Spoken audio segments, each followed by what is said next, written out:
Hello, I'm Michael Hsieh, a urologist at George Washington University in Washington, D.C.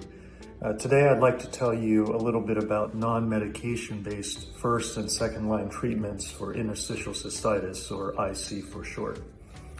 In 2014, the American Urological Association, the world's largest group of urologists, issued a set of guidelines for the diagnosis and treatment of IC.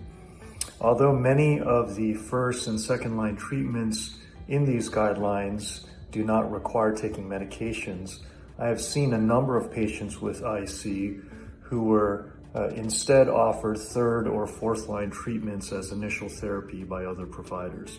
I think this is potentially suboptimal because many third and fourth line treatments for IC are invasive surgical procedures, and these are associated with risks like any operation.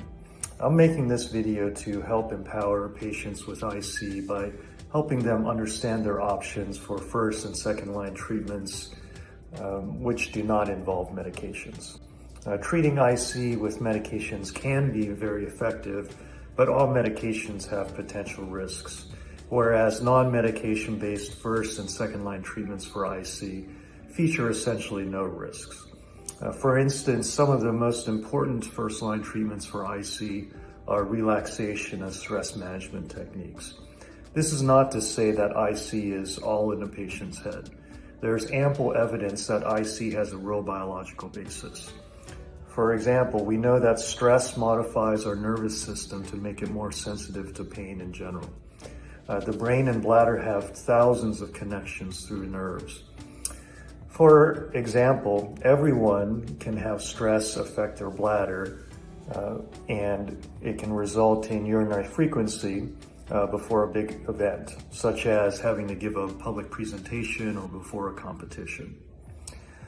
For many patients with IC, their symptoms flare when they are more stressed.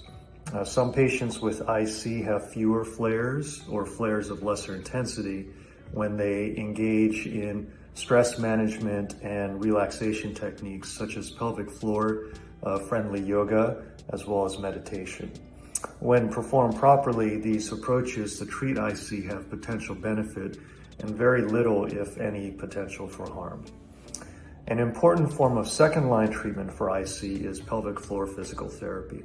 Sessions with a pelvic floor physical therapist can not only diagnose various forms of pelvic floor dysfunction that might be contributing to IC, but also can help treat this dysfunction in order to alleviate IC symptoms. I've had many patients who have had success with pelvic floor physical therapy, and like stress management and relaxation techniques, this form of therapy carries almost no risks.